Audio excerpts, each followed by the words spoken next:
So Felix, now I would like to pass on the floor to you. So it's a great pleasure to have Felix Aharonian, a well-known gamma ray astrophysicist, one of the main researchers in our field worldwide, to give the introductory lecture, an overview of ground-based gamma ray astronomy to you here. Felix, are you in Yerevan? Yes, yes, Okay. now I'm here. Yes, so Felix has worked in several places, the Dublin Institute of Advanced Study, the Max Planck Institute for Nuclear Physics, but he's from Armenia, and currently he's there, where he's going to give you, from where he's going to give you this lecture. Armenia has a great tradition in this field, as in astronomy in general, so it's really nice that you are there to give this talk to us, Felix. Thank you very much. Thank you, Ulysses. Ulysses, do you see my presentation now? Yes, and it's full screen, yes. Okay, can I start now? Yes, please. Okay, thank you. So, good morning. Thank you, Ulysses, for this brief introduction.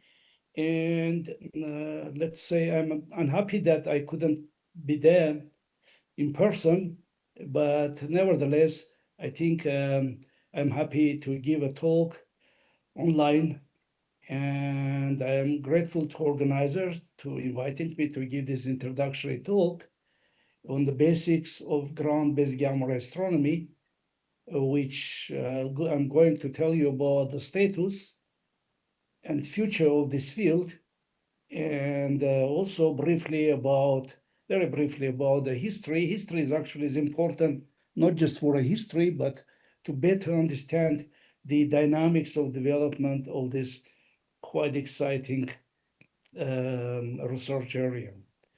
Okay, what is the gamma ray astronomy? It is a part of astronomy which provides crucial window in the cosmic electromagnetic spectrum for exploration of non-thermal phenomena in the universe in the most energetic and violent forms. And presently, the last window covers 20 decades. Actually, generally, it covers 20 decades. I'll tell about you a bit later, from 10 to 5 to 10 to 20 eV, just to compare with the optical band, with optical astronomy, which covers only half decade, is from around 700 micron bands. So it's not just simply, we are talking about the huge energies, but also the many decades, or 15 decades. It's just no any comparison with the gamma ray band. It is a last and much longer band. Now, gamma ray astronomy is a part of high-energy astrophysics and astroparticle physics. It is interdisciplinary research area which has links to several disciplines, actually. For example, for astrophysics, we consider gamma ray astronomy in the context of broadband multi-wavelength electromagnetic radiation. In the context of astroparticle physics, these gamma rays are considered as cosmic messengers in the context of indirect research of dark matter and probing the basic laws of fundamental physics. Partly also there's a particle physics. For example, with the dark matter, we are trying to understand the properties, of course, after detection, the particles which constitute dark matter. And there's a link to cosmology, in general non-thermal universe, in general, in particular, again, dark matter, but in that case, dark matter is not just properties of the dark matter, but how dark matter influence on the dynamics of the entire universe, like largest gravitational scales in the universe, like galaxy clusters. There's also very interesting aspects related to the measurements or extragalactic background radiation. It's not the 2.7K micro background radiation. In addition, we have also background radiation from the far infrared to UV. And gamma rays are considered one of the best messengers about the distribution and the level of this ABL. Gamma rays also provide some information about intergalactic magnetic fields. So this is about the cosmology.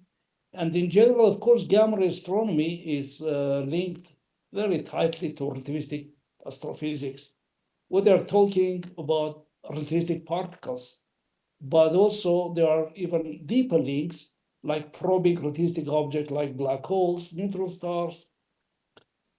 Another aspect is relativistic hydrodynamics. We're exploring in unique way the properties of relativistic MHDs. This could be the pulsar winds, black hole jet, and something else. So let's start with a very brief history about the gamma ray astronomy. Its main motivation of gamma ray astronomy and objectives have been formulated by pioneers of the field in the 50s, 60s. Just let's tell the names. Unfortunately, I didn't write here. I just noticed like Hayakawa, Philip Morrison, Ginsburg, and some others. And so the pioneers formulated the objectives of gamma ray studies in the context of the origin of the cosmic rays. So this great potential of gamma ray observation has been predicted in 50s, 60s. They are talking about the tools to study the mystery of 50 years old mystery of cosmic rays. That time was 50 years. Now we have more than a century. And still it remains one of the main objectives of gamma ray observations. So idea is to find out the size of particle accelerators and explore the property these accelerators. As you can see, we are doing this exactly now in depth and then comprehensively. So first, reliable measurements of gamma rays were the low energies. I'll talk about this, how to detect gamma rays very briefly, but it's clear that low energies you can do also if you go very above the atmosphere or the highest levels of atmosphere with balloons and satellites, such as one satellite of OC3, and that was the first detection of diffuse gamma ray emission. 70s situation has been changed dramatically. And then there were two specialized gamma ray satellites. COSB, SAS-2 is a NASA American satellite, and COSB. And they provided the first detection of gamma rays. It was about 15 to 20 objects. Then were very exciting detections of nuclear gamma ray line from extremely strong flares, solar flares in 1972 with another specialized satellite. There were also some interesting balloon measurements on the discovery of narrow annihilation line towards the galactic center. And of course, I have to mention the gamma ray burst, which have been detected unexpectedly. It was not planned. And now, the gamma ray burst will have a special lecture, is one of the basic directions in high-energy astrophysics. And lastly, I have to mention the one interesting development in the 70s when cosmic ray physicists realized that they can use atmospheric Cherenkov telescopes to detect gamma rays. They are very simple telescopes, but surprisingly quite sensitive. So that was the first attempt, of course, no results. And it was quite taken, this idea, by many groups from different countries. And that was exciting, of course, but even more exciting, that such attention to gamma rays at highest energies. But what was more exciting, several groups, actually more than 10 groups, reported detection of gamma rays from several astrophysical objects. And first of all, from X-ray binaries, but it still remains mystery, there was detections or not, because they are not confirmed later. Actually, that is not a problem if there's well, the episodic events, that could be, but the instruments were not very sensitive. So in order to explain the detected fluxes, we should assume huge luminosities, which was even more problematic. But still, we cannot say that everything was wrong. Nevertheless, these years are called turbulent years of Cygnus X3. Cygnus X3 was the troublemaker, in the sense that was claimed by different groups, but later with more sensitive instruments, it was not proved. But what is probably most nevertheless, even these results maybe were wrong, but they initiated new area, now we call astroparticle physics, and that was a lot of attention those years to these objects, and they're called astroparticle physics or physics without accelerators. And another thing, the researchers realized they have to improve sensitivities, and there's a room for improving sensitivities significantly. And finally, the group from United States using the Whipple 10-meter diameter imaging now, atmospheric Cherenkov telescope, detected first reliable result from the Crab Nebula at the level of about 9 sigma. So that was the start of ground-based gamma astronomy. 90s, there was significant progress linked to the spaceborne astronomy. It was a so-called Compton GRO, Gamma Ray Observatory, and one of the instruments was IGRET, which was a Lexus-2 COSB detecting gamma rays above 100 MeV, and they increased dramatically number of gamma ray sources to hundreds, and new type of sources like AGN. Parallelly, gamma ray astronomy was also developing, has been also developing, and the new generation of instruments, Whipple, Kangaroo, Cat, Hydra, start to detect a new type of gamma rays, and that was a birth of observational ground-based gamma ray astronomy. 2000 plus, there was a really remarkable progress. I have to mention from the space, it was a Fermi-LAT, Fermi Observatory, Gamma Ray Observatory, which increased to thousands of sources, both galactic, extragalactic, a lot of discoveries. So I'm not sure we could call it a revolution, because already was significant results by previous Compton GRO. Nevertheless, of course, the progress was dramatic. Now, and those years, some 20 years, was the first revolution in ground-based astronomy, in TV astronomy, with the new generation rays of imaging atmospheric Cherenkov telescopes called TESS, MAGIC, Veritas. There are 3 major detectors. It was just unexpectedly, we have seen that the sky is full of TV gamma ray sources, more than 300, 250 these days. And that was a really exciting years, last 2 decades.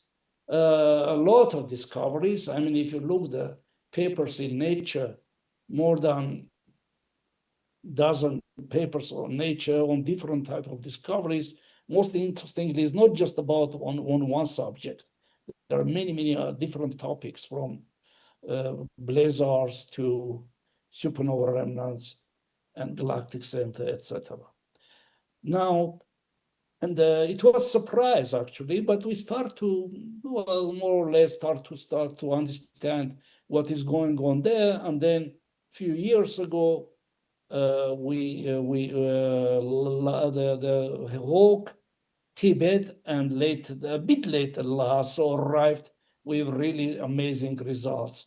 The Hawk and Tibet saw some gamma rays extending, with spectra extending up to 100 TeV and a bit more, and then arrived Lhasa with a real tens of these kind of sources, above 100 TeV, which this area we called PV or ultra-energy gamma ray astronomy. And now we are witnessing the second revolution, is an ongoing activity. And this is not the end of story. And we are expecting the next 10 years will be great results from the Lhasa, and later. Lhasa is located on the northern hemisphere. It's clear we desperately need another detector in southern hemisphere to explore this energy band, and that is SGWO, which will be special lecture or lectures on that topic. So what is the status? Status is that we have hundreds of GeV, thousands of GeV, hundreds of TeV, and tens of PV gamma ray sources. Not all of them are identified with no known world objects, but a fraction is identified. And this is amazing that this identified fraction actually means more than almost 20 source, more than 20 source population, depends how we define these populations. And that is formally even much more exciting than the number of the sources, because it tells us that the universe is full of tevatrons and pevatrons. So accelerate everywhere. You can see acceleration of particles up to TeV, and now we know also up to PV energies. That is quite exciting. Now, as I said, gamma rays provide the last window. It's a bit funny to say last window because the last window is 15 decades. There are some definitions just for convenience. Low energy or MEV, you call 0.1, 100 MeV. High energy or GV, you call 0.1, 100 GV. Very high energy, you call, or TeV, you call 0.1, 100 TeV. Ultra high energy or PV astronomy, 0.1, 100 PV.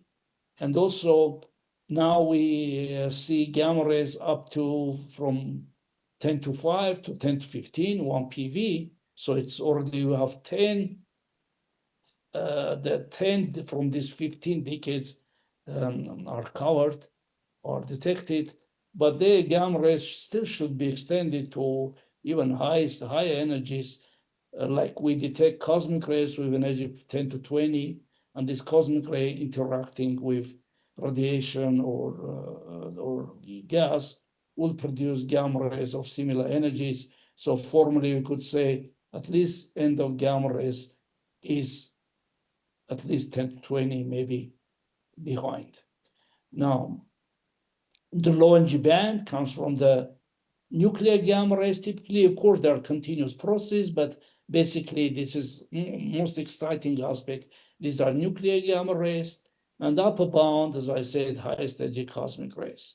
Now his window is opened at the MEV, GV, TeV, and PV bands, and it covers 10 decades. Low energy and high energy band is domain of space-based astronomy, and high energy, very high energy, ultra high energy is a domain of ground-based astronomy. There is some overlap. It's now we have this overlap. It was until recently was quite separated. Now we see that the satellites could detect gamma rays up to 100 GeV or 1 TeV, and ground-based detectors threshold is reduced to tens of GeV, and maybe in future we'll go to a few GeV. So if we say if you characterize the main purpose of studies of gamma rays, one may say that is the probing non-thermal universe.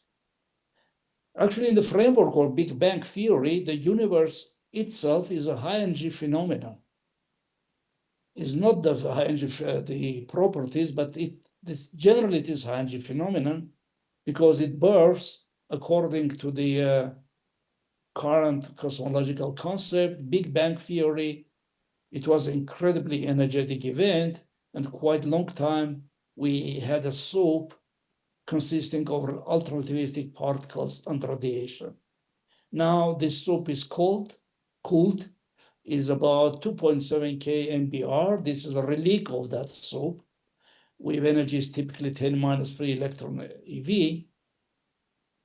So there's no any more relativistic particles in that soup. However, the production of relativistic particles continues in different way. It continues in different cosmic ray factories. These are, we call cosmic ray factories, the particle accelerators, which produce cosmic rays. It is a historical name, but it has a much broader meaning. Cosmic rays actually are relativistic non-thermal plasma. And it will be the more correct definition of these particles. And cosmic rays historically comes from this detection of relativistic particles in the Earth, in the solar system. But now we know they fill the entire universe. And in fact, this is constitute the fourth substance of the visible universe after matter, radiation, and magnetic field. So significance of cosmic rays goes well beyond the local flux we detect on the Earth. So gamma rays are considered as key messengers, I'd say the key messengers of exploration of non-thermal universe. Later I'll say why. So why, not later, just now, why gamma rays? So gamma rays are really very unique messengers because they are effectively produced everywhere in the universe. So if you have relativistic particles, they interact effectively with gas, radiation, magnetic fields, and produce gamma rays in both electromagnetic and hadronic interactions. Gamma rays penetrate almost freely, relatively freely throughout the universe through the intergalactic magnetic fields. It's true that the highest energies they interact effectively with these radiation fields, which prevent us of studying the gamma rays above some redshift, above some distances. It depends on energy. I'll talk about that a bit. And what is the third aspect? Gamma rays are effectively detected by space and ground-based detectors. So if I compare with neutrinos are the second unique messengers. First, they are comparable with gamma rays. They are also can be produced effectively, however, only in hadronic interactions, mainly. They have advantage of gamma rays. They can penetrate absolutely without interaction with radiation fields, so we can see them much further than gamma rays, at least at highest energies. But the third part is just not the case. It's very, very difficult to detect neutrinos. And that is the reason why we need the huge detectors. The current neutrino detectors of 1 cubic kilometer scales. I mean, if you want to ask if it would be just comparable to gamma rays, what we would need, I would say at least 100, actually even 1,000 cubic kilometer. So currently, technologies allow something like around 1, maybe in the future will be 10 or tens of cubic kilometers, but not much more. So this is just to understand why gamma rays is developing faster. This is the last point. Gamma rays can be detected very effectively in a huge energy band both by space-band and ground-based detectors, space-based and ground-based detectors. Now, what is exciting with gamma ray astrophysics?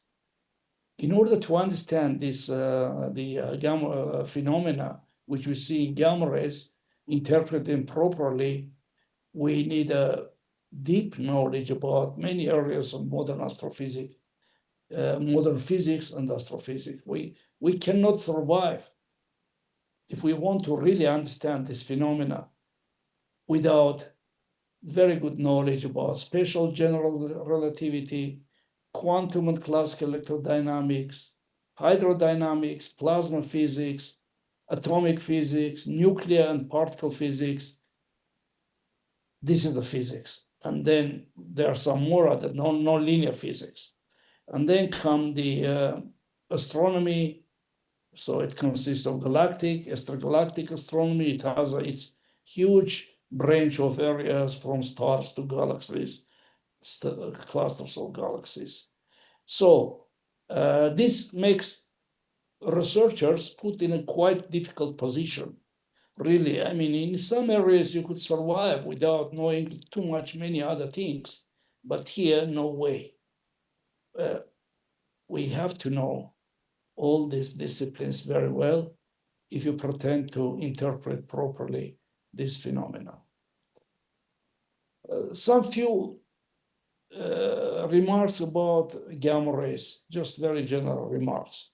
About radiation absorption process. Of course, if we call them messengers, which implies that there are gamma rays are result, also neutrinos, of course, interactive particles with radiation fields on matter, then we have to know very well the radiation as well absorption process. So in order to unambiguously identify the radiation mechanism, and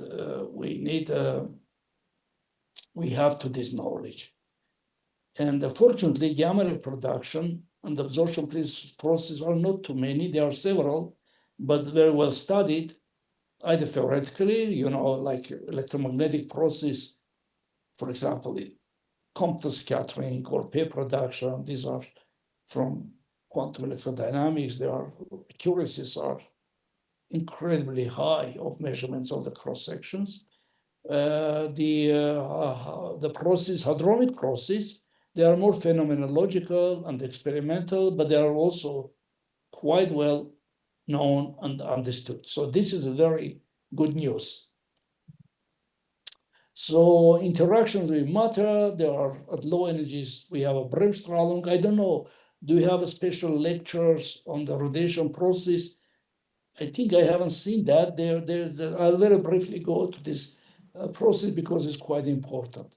So electromagnetic part at low energies, this Bremsstrahlung, the P production, that was the absorption process, and annihilation. So these are which are interacting with matter. Hadronic process, when strong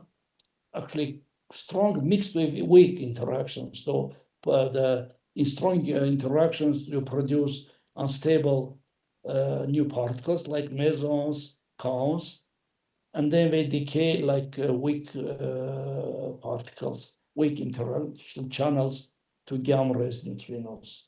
Typically, gamma rays get 10% of original energy of the protons.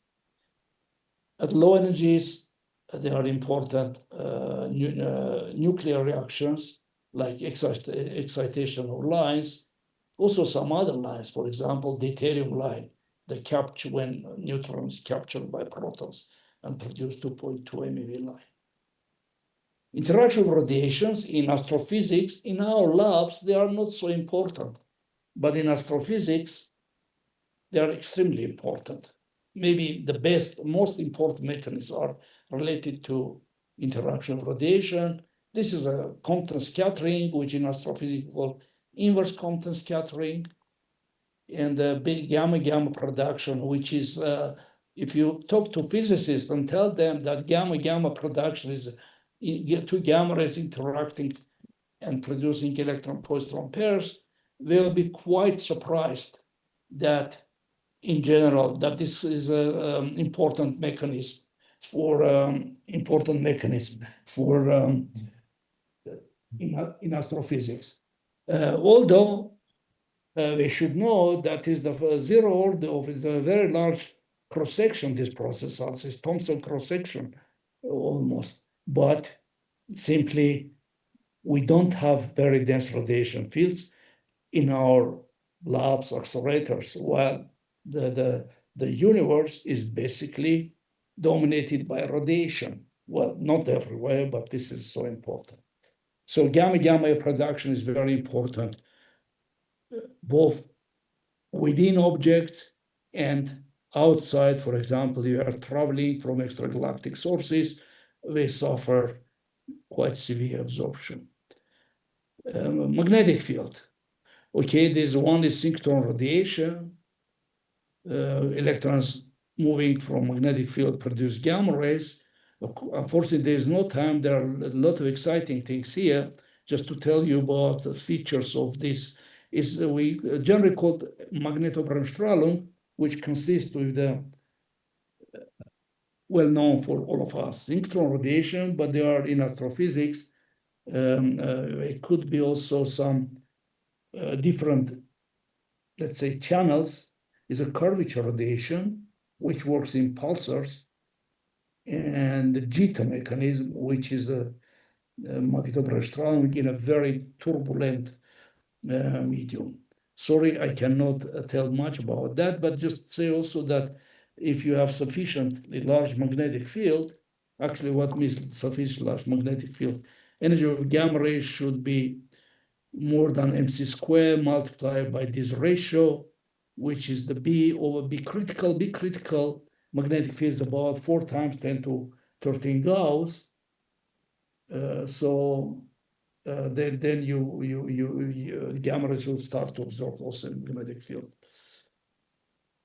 So I was talking about gamma ray absorption. It is I already mentioned several times. It's extremely important in astrophysics, in gamma ray astronomy, and that different gamma rays have a preferable energy band. So TV gamma rays are interacting more exactly with optical photons, the GV particles with X-rays, and 1 PV particles above millimeter radiation. And for that reason, here I show the mean free path of gamma rays in intergalactic medium. So you can see this is the plot when they are interacting with 2.7 K microwave background radiation. You see the thin line because we know very well density of microwave background radiation and the spectrum. So for that reason, we predict with extremely good accuracy. Optical photons, the TV gamma rays or 10 TV gamma rays or that are interacting more with low energy photons like infrared, optical, and this we call ABL, extragalactic background light, and that is quite unknown. So that is the reason you see these uncertainties. And then actually gamma rays is bad that they are absorbed, but on the other hand, if you can see the absorption feature in gamma ray spectra, you could get information about ABL. So that gives one the unique, features, not features, objectives of gamma ray astronomy to study the ABL. So just for very briefly, high-energy gamma rays, typically they don't interact because there are not too much X-rays. I mean the number density. So it could go up to Z much more than 1. In fact, up to end of universe. Let's say Z about 10. Very high-energy gamma rays are a bit more restricted. It's between 100 megaparsec and 1 gigaparsec. And ultra high-energy gamma rays, actually 1 PV gamma rays, you can see from this plot, it's they are 10 to 15 gamma ray. Mean free path is about 8 kiloparsec. So we can see this such energetic gamma rays only from within our galaxy. However, this is about the primary gamma rays. In fact, there are ways also study these gamma rays through their the secondary radiation. So gamma rays produced in this ABL or 2.7K macro background radiation pairs, and then these pairs upscatter the same photons, and then they produce so-called secondary emission, which if you have a very large magnetic field, you could expect huge halo emission around extragalactic sources, and that gives these pair halos can consider unique cosmological candles. First, because you know where they are coming, you fix the Z because you know the object. And secondly, you could also study this PV phenomena indirectly using these halos. If magnetic field is much less than 10 minus Gauss, like 10 minus 14, 15, there's another interesting phenomena. These gamma rays, the coming to us, the secondary electrons don't deviate much, so they produce some they're broader beams. So in that way, you could also study extragalactic magnetic fields. So these are talking very briefly. Each of these areas are just very, very, how to say, broad research areas which constitute some of basics of future gamma ray observation plans. A few words about magnetic field and gamma rays. The magnetic field are key parameter. For example, if you want to have acceleration of the particles, you need a larger magnetic field. Actually, you need the electric field, but magnetic fields relate to electric field. So in order to have a effective accelerator, it means a smaller acceleration rate, time, then magnetic field should be large. So good to have large magnetic field, and that is the case when we are trying to understand like PV particles in supernova remnants. It's clear that we need amplification of magnetic field. And the magnetic field also is important for the confinement. And for example, the confinement in the cold diffusive regime, again, larger magnetic field, larger confinement time, and that implies that this is in the bomb diffusion regime. It means that acceleration time should be short, confinement time should be long. So they both work in the same direction. If large field, then acceleration short and confinement. So you have a more effective accelerator at least for highest energies. Also, the magnetic field plays very important role for just gamma ray production, not only particle acceleration. For example, if you have a large magnetic field, then all energy of relativistic electrons is released through the synchrotron at low frequencies. So proportionally, you reduce efficiency of inverse Compton scattering. A large is important for hadronic gamma rays. I mentioned that the supernova remnants or PP interactions, but there could be also very interesting situations like proton synchrotron radiation could be realized in the gamma ray regime, but for that you need a huge magnetic fields like more than kilogauss in AGN. That is possible. And that then if you have such large magnetic fields and very effective accelerators, then you could have even gamma rays through proton synchrotron radiation.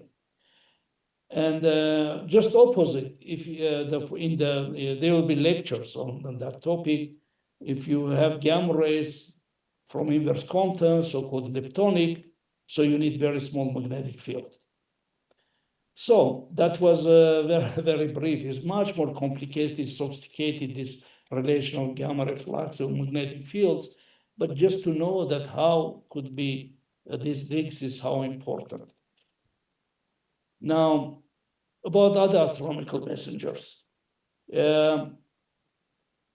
These are the best messengers, not best, the only messengers should be neutral and stable. And we have only two types of particles, photons, also neutrinos. Formally could be also neutrons. If you take into account that the decay time of neutrons is only 1,000 second, then taking into account large Lorentz factor, if you have high energy, very high energy neutrinos, for example, 10 to 17 eV energy of neutrinos, they could propagate 1 kiloparsec directly, rectilinearly without decay. So that formally could have galactic astronomy with 10 to 17 eV neutrinos. And protons, of course, protons deviate in magnetic field, but this magnetic field, if they go very high energies, the deflections becomes less. And if magnetic fields are very small, then you could do kind of astronomy with protons.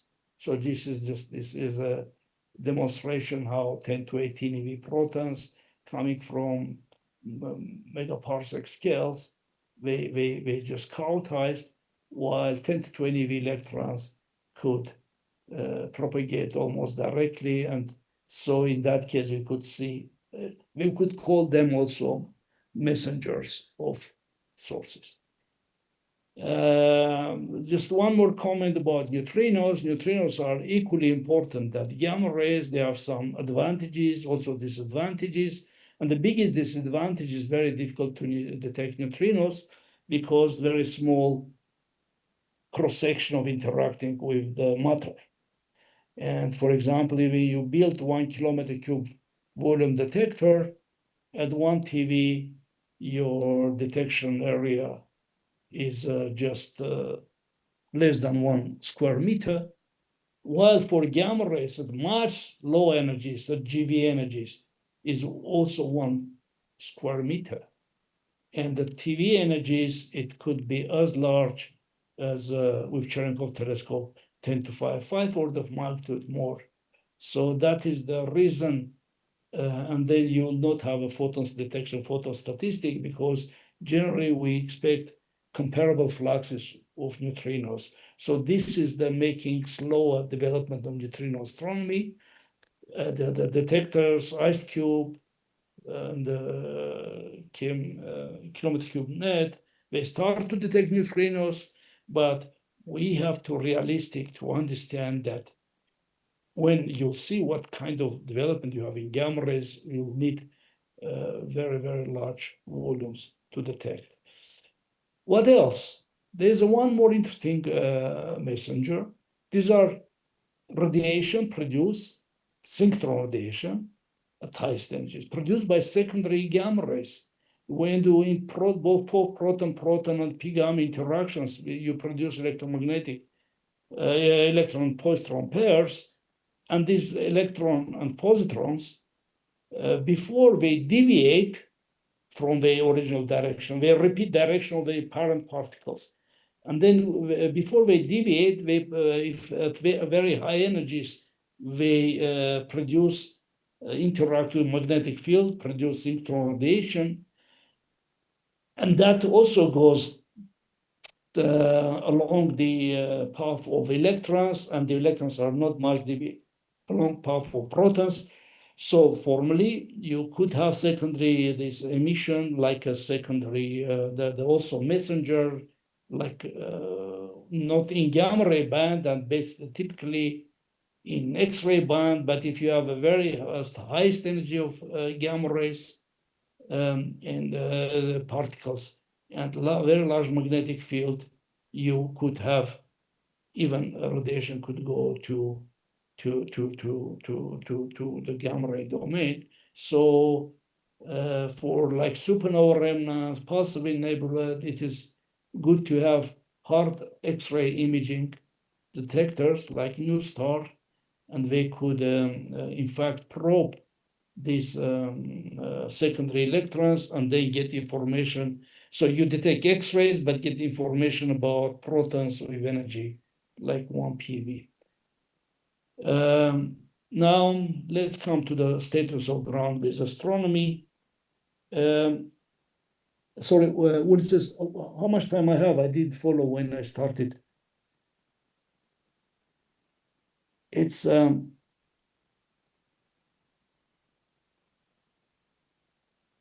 hello? Hi, Felix. You have still half an hour. Half an hour, okay. Yes. Now, so we go to the status of ground-based astronomy. It is, sorry, just, it is a success story. Over the last 2 decades, despite all these historical difficulties, we have now, which was before astronomy with several sources, as was like appendix of cosmic ray studies or particle physics. Now it's real astronomy, and it was hundreds of the sources, TV sources, very high energy, ultra energy gamma ray sources, representing many galactic, extragalactic source populations. So there are here supernova remnants in galaxy, giant molecular clouds, massive stellar clusters, novae, pulsars, pulsar winds, pulsar wind nebulae, pulsar halos, binary pulsar. You see only 4 types of sources related to pulsars. Then microquasars, galactic center. In extragalactic, on extragalactic scales, starburst galaxies, radio galaxies, blazars, Jarvis.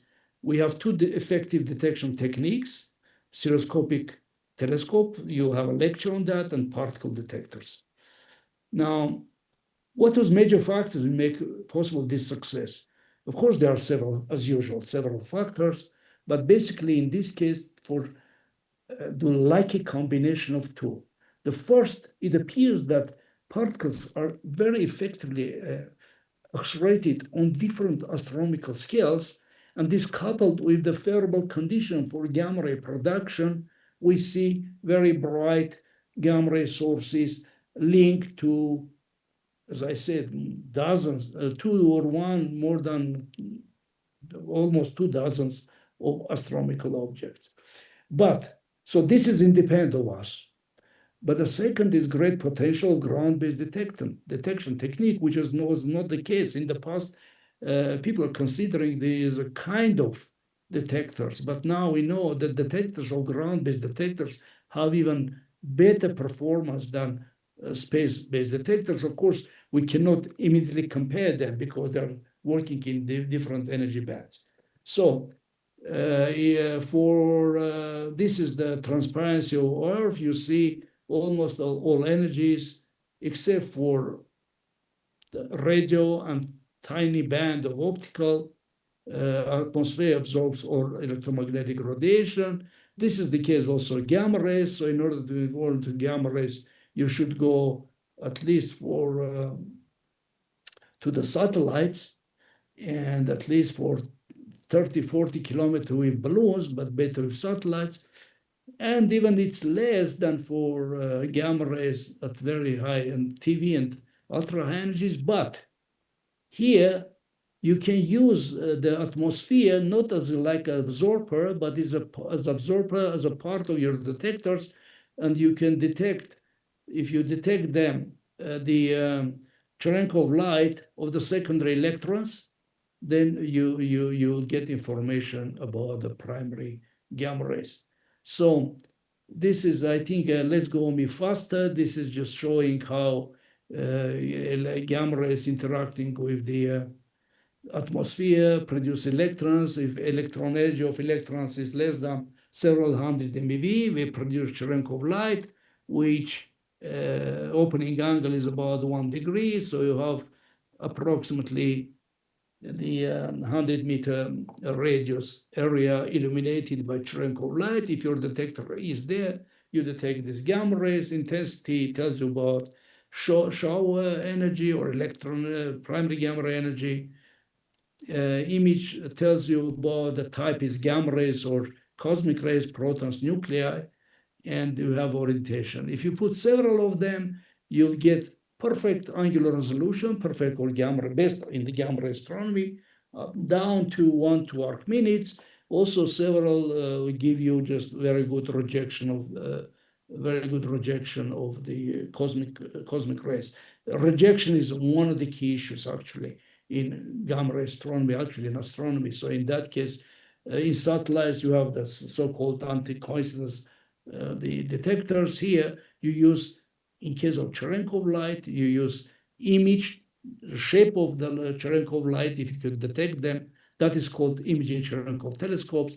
And then you could reduce significantly the background, and you dramatically increase sensitivity. So if you fuse detectors, you could get very impressive sensitivity, like 10 minus 40 per square centimeter per second. And what is important, this is the area with the detection area of gamma rays. It's could go up to square kilometer if you put many telescopes, while on the space, it hardly could go much better than few square meter, just to compare that. Okay, I showed that the current detections, these are the HAES, it is 4 telescopes arrays. We'll have the lecture on that. There's one huge one for lowering threshold. There are Veritas for similar HAES telescopes. There are magic detectors. Actually, La Palma, who was could consider as an extremely important part of the gamma ray astronomy, started with the HIGRA, which was the prototype of all current detectors, including the future CTA.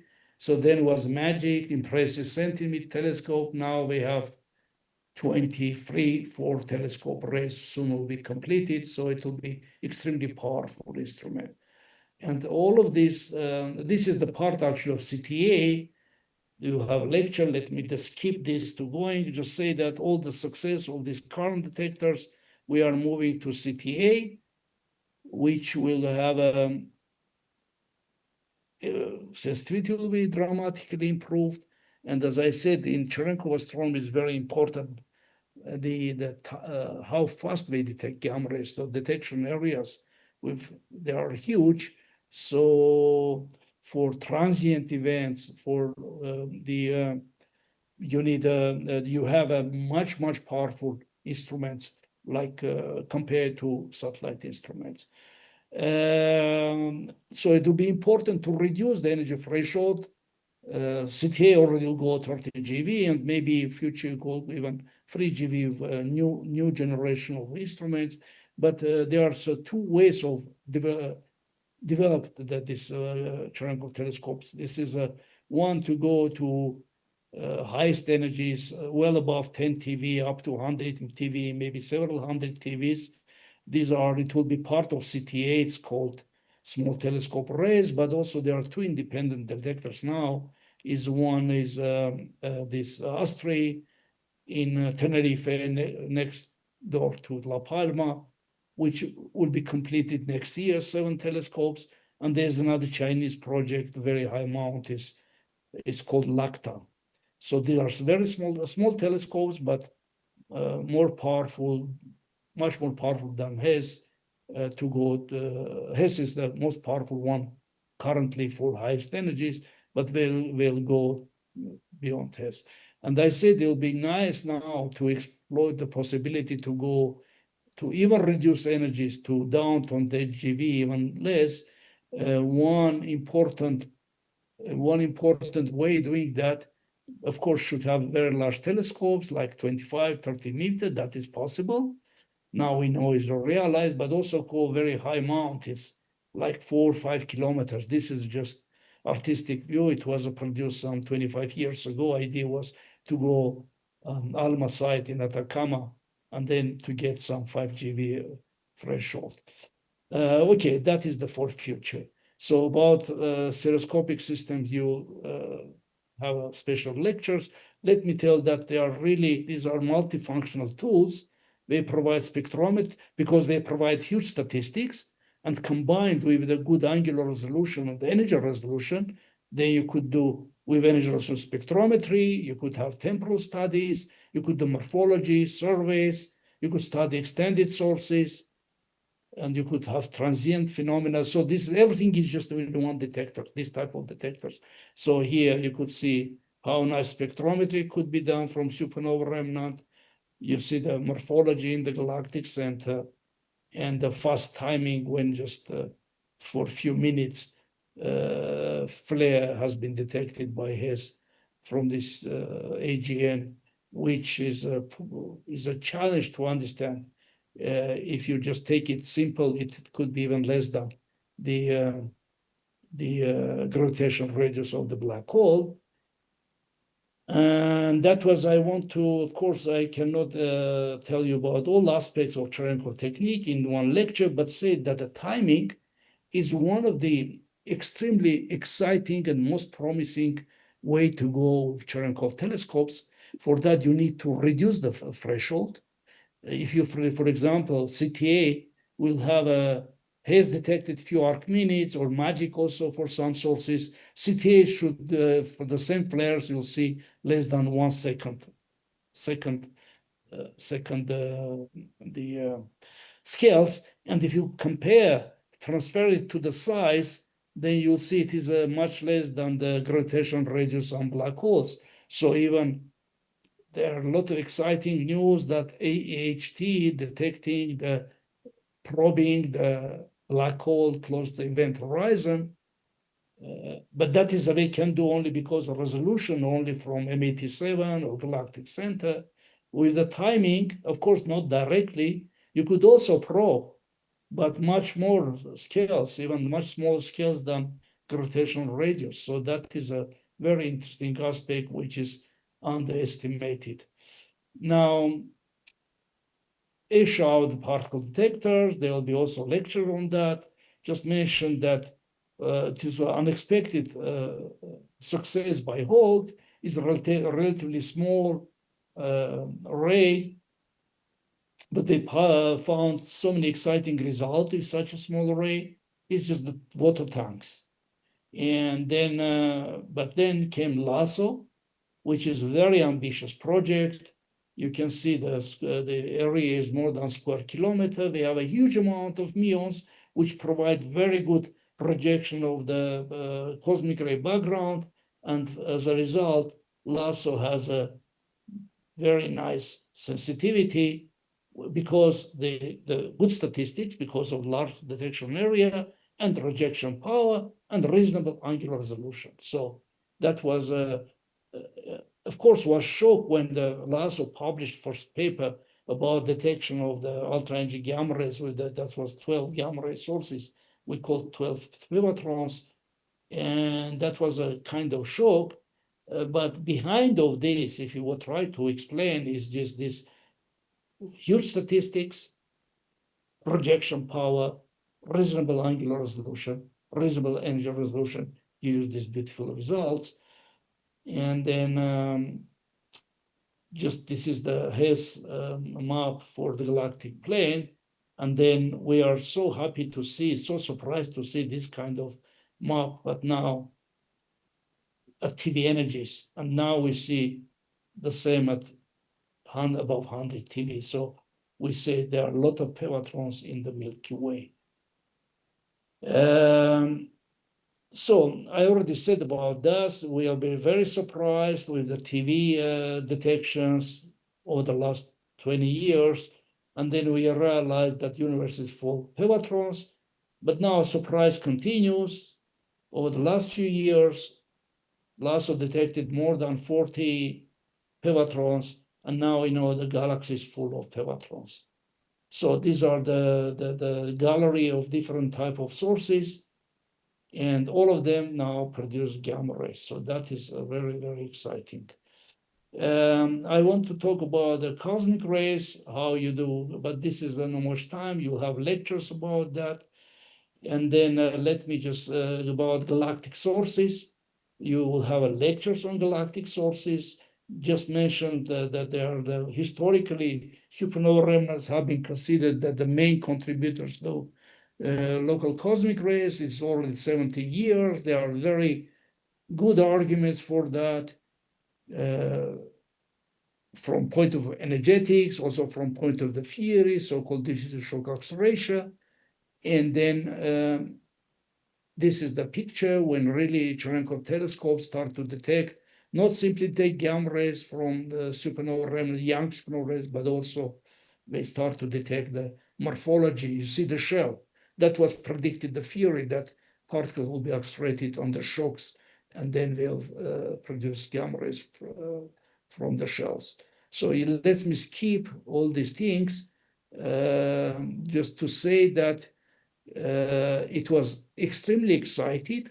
However, there was a problem. I mean, we are expecting that gamma ray spectra will go beyond 100 TeV, but we see the largest, the hardest spectrum, and the gamma ray is going beyond 10 TeV, and they show the cutoff, which implies in the proton spectrum should be cut off around 100 TeV, while we like to have them up to 1 PV at least to explain the galactic cosmic rays.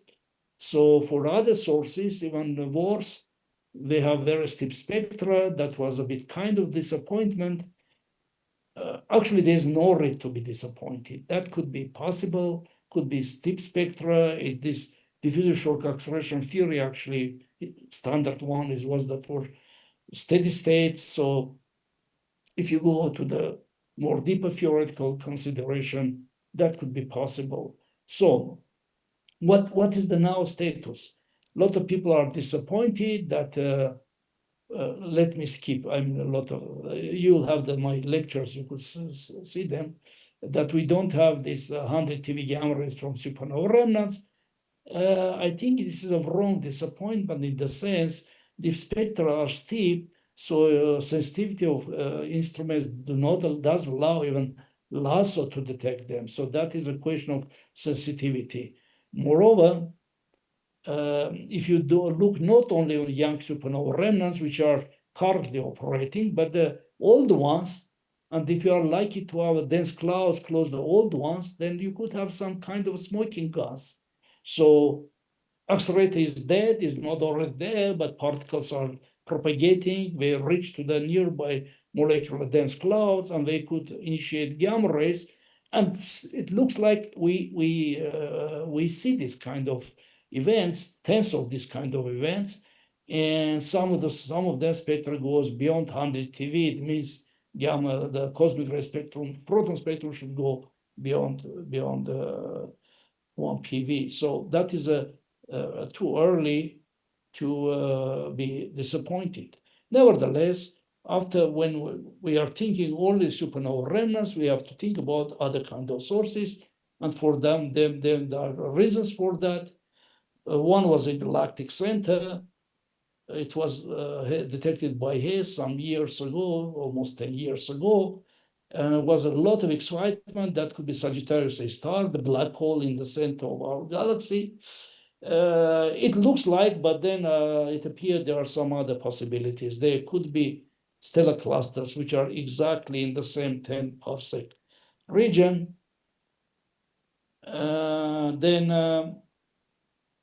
Then we come to the stellar clusters. So actually, the stellar clusters have been considered as a potential cosmic ray sources theoretically 10 decades ago, in particular by French group, Cesarsky, Monberlo, and others. And now we see them. This is the detection by Westerlund 1, is the most powerful stellar cluster in our galaxy by Hess. You see spectrum goes up to 100 TeV.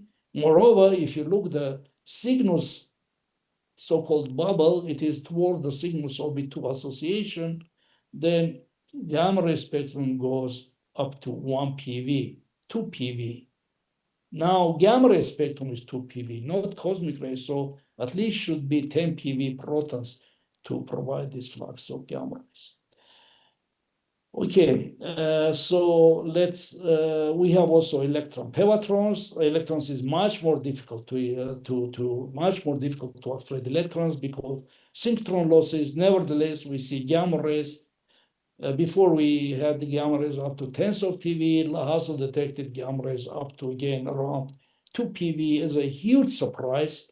Nevertheless, it is not against theory because theory still allows detection of gamma rays with energy of few PV. So, but we are so close.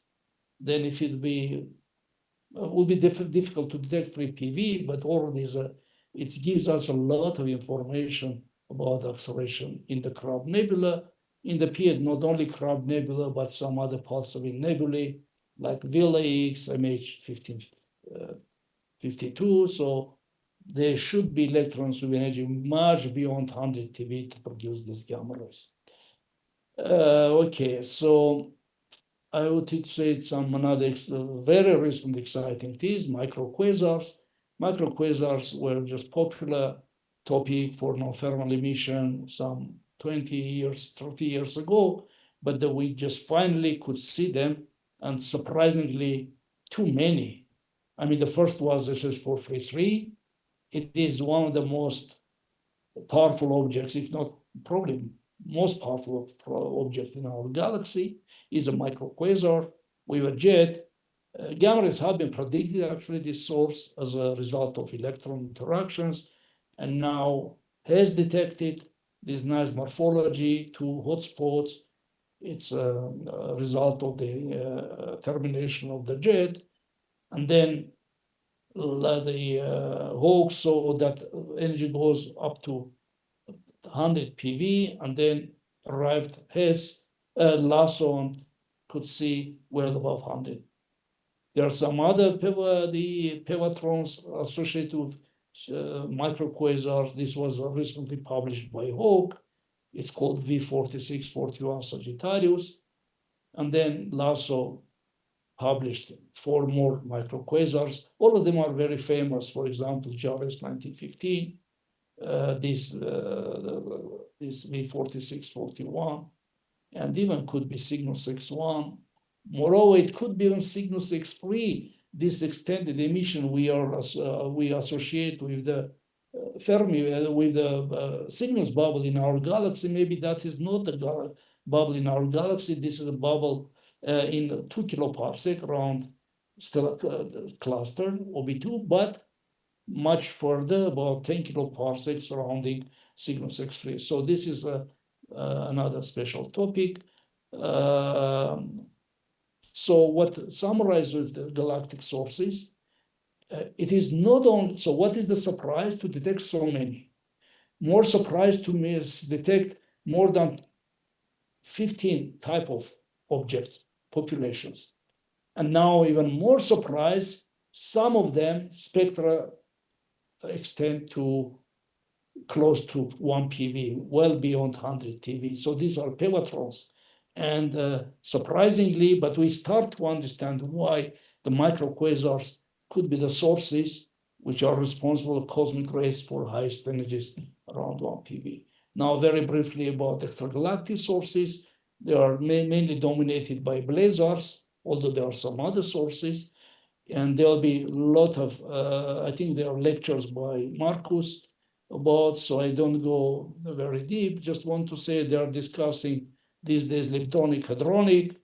I think there are advantages, disadvantages of both. Marcus will tell you about these. There are amazing things when you see during the flare, for example, from one of the powerful quasar 3C273, the energy released in gamma rays exceeds energy orders of magnitude at all other bands. So just understand this is how it could happen. And another thing is the luminosity plus variability. We see variability. I mentioned this variability measured by Hayes, magic detected from Arcan 541.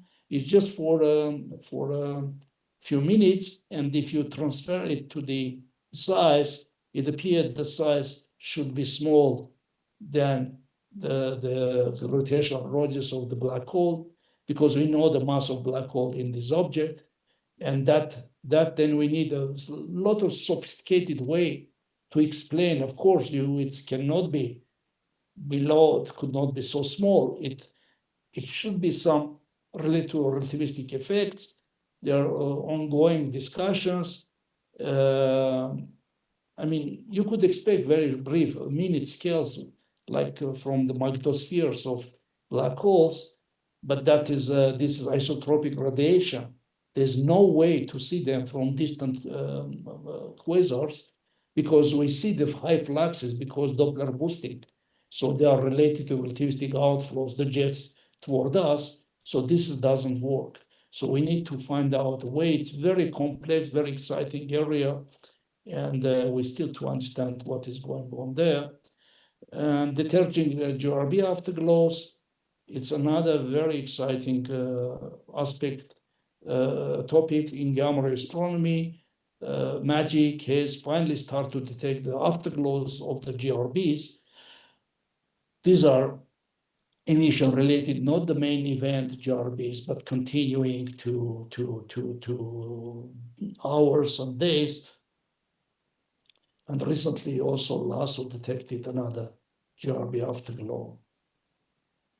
So coming to my last slide, what about the future?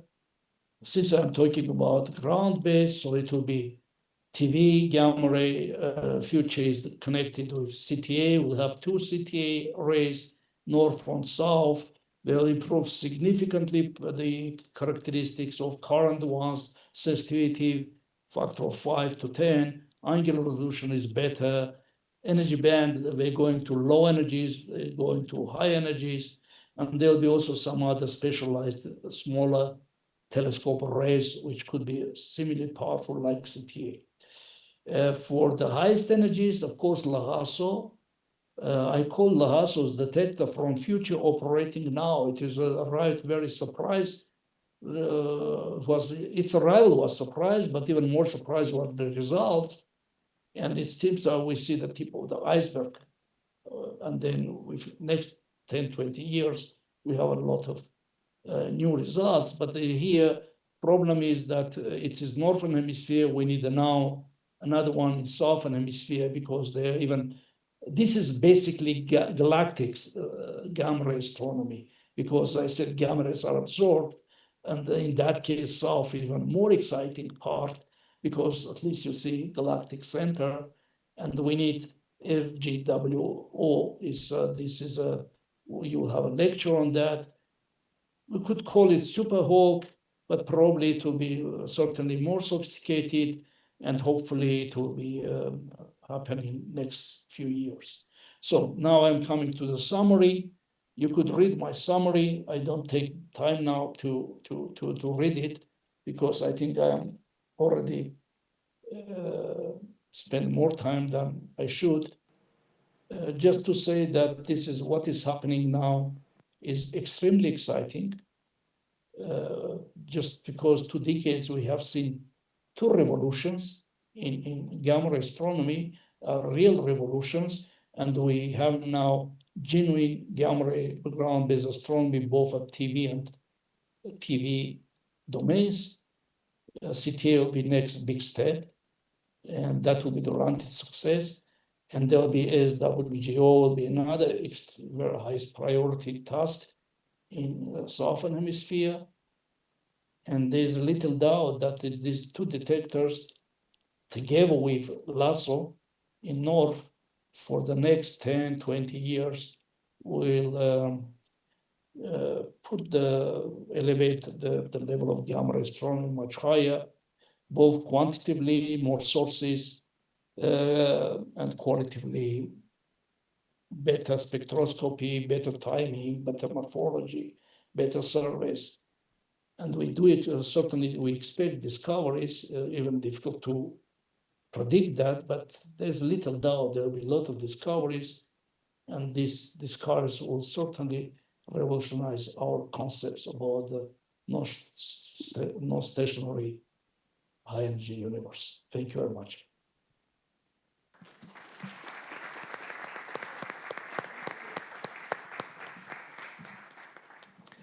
Thank you, Felix.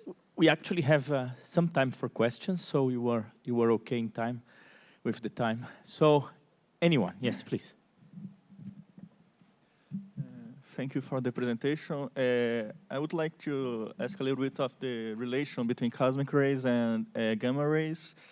Specifically, I work with data from PRG Observatory, and we use gamma rays from SBGs and AGNs detected at Familat as proxy of cosmic ray flux. So I'd like to understand better this relation between the luminosity of gamma rays and the cosmic ray flux. Well, we have to separate these things. You are talking about galactic cosmic rays or extragalactic cosmic rays? Extragalactic, ultra high energy cosmic rays around 10 to the power 20 EV. Yeah, okay, ultra energy cosmic rays. So basically, the current concept of what type of extragalactic source we have? These are blazars, so jetted sources. AGN with jet, there are different type of the AGN, but basically what in this specific case, what is important is that there are jets, and the jets should be directed toward us, and it's with the large Lorentz factor. In fact, like say Doppler factor, if very small angle is twice more than Lorentz factor, so around 10 to 50 Doppler factor. What we see these objects because they are Doppler boosted. I mean, if it will be spherical emission, we could not see them. So these gamma rays are, it is a apparent luminosity, which goes like 10 to 49, 40, 50 hours per second is not real one. Real one we have to correct for Doppler boosting, and typically it is okay. It's still huge, 43, 44 per second, but it's huge. So this is certainly sufficient. This to talk about possibility that the highest energy cosmic rays 10 to 20 could be connected with these objects. Of course, you cannot see the connect observationally. I mean, for that you need to be 100% sure. You should detect 10 to 19 EV electrons, gamma rays, but they are absorbed. They cannot reach us. So, but there are some interesting ways to connect them. And as I said, the major part of this community think these gamma rays are have a leptonic origin. So these are electrons. And for that, you have a quite modest luminosity in most cases, and quite modest energy of electrons, like 100 GeV, 1 TeV. So there's you cannot directly link that 10 to 20. So you can also make some assumptions, but actually, the leptonic they exclude, or you cannot exclude the entire AGN, but highest energy cosmic rays could not come from the same region that the gamma rays if they are leptonic origin, because interpretation of leptonic gamma rays, magnetic field should be very small, surprisingly small, much less than 1 Gauss, but for accelerating these particles to 10 to 20, you need 100 Gauss at least. So that is excluded, but excluded as the region where these gamma rays are produced. The entire AGN maybe cannot be excluded. But if you go to another model, hadronic, and then let me show that I didn't like to go to, so this is what I said. I mean, no, need this one, sorry. This one.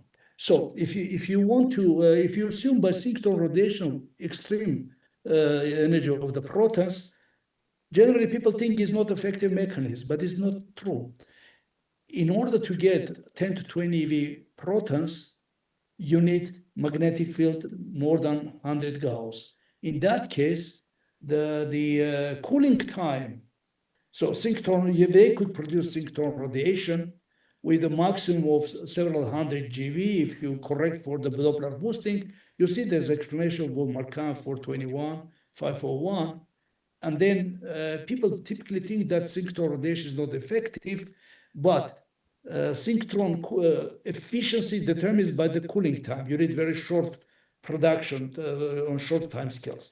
And then synchrotron cooling time is inverse proportional to B square, magnetic field square, and inverse proportional to energy. So in order to get, if you have 10 to 19, 10 to 20 EV protons, and you have magnetic 100 Gauss, then synchrotron radiation could go less than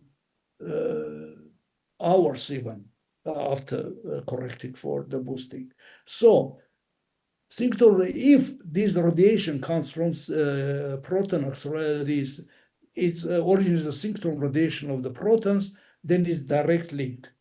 So, but as I said, that is not, we could not immediately now claim that they are of synchrotron proton origin.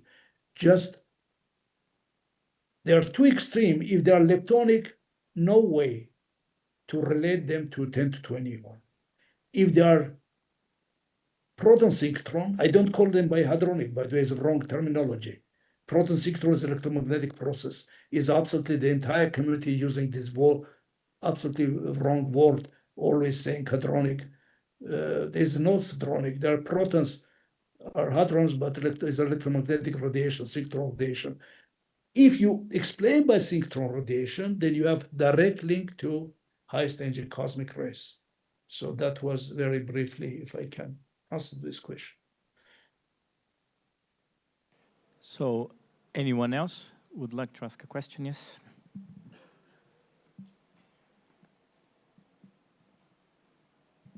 Hello, Felix. Thank you for your lecture. You said something about perihalos as unique cosmological candles. Could you comment maybe a little about detection prospects with future IACTs, or how often they are detected until now? Thank you. Okay, so why are there cosmological candles first?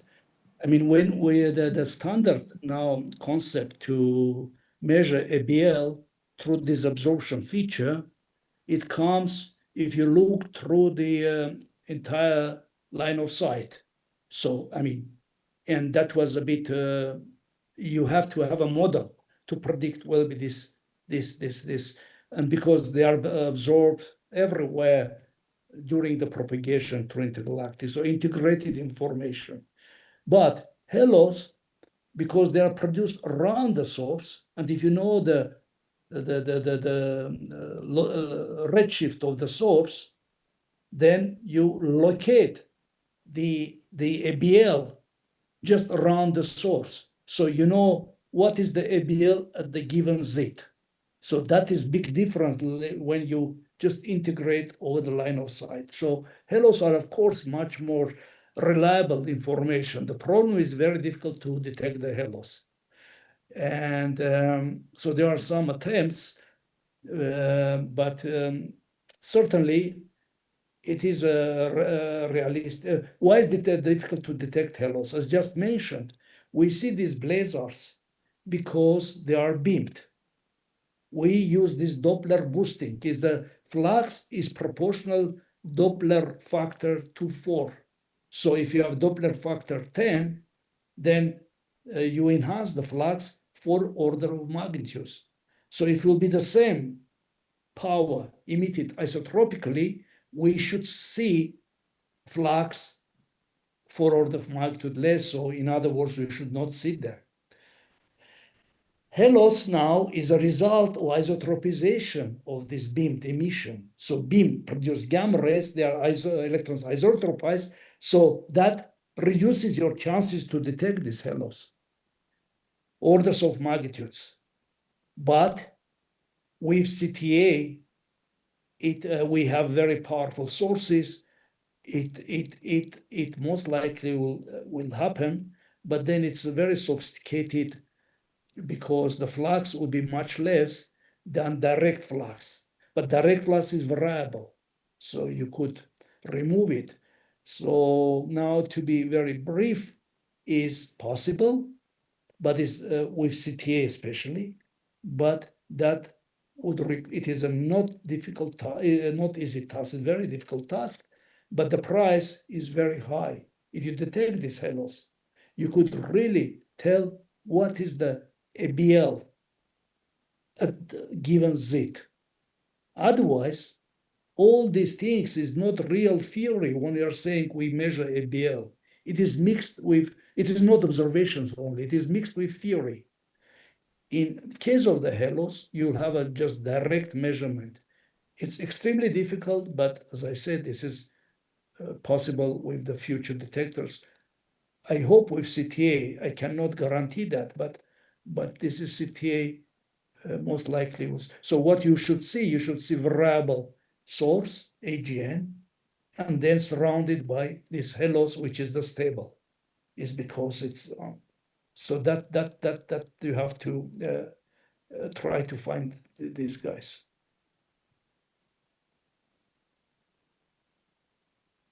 Okay, so I guess that now it's time for coffee break. Thank you very much, Felix, for this great overview. I think that Felix touched on basically all the aspects that you are going then to see specific lectures of during the week. Thank you very much, Felix. It was really nice and really a pleasure to have you. Yeah, thank you. Thank you. Thank you.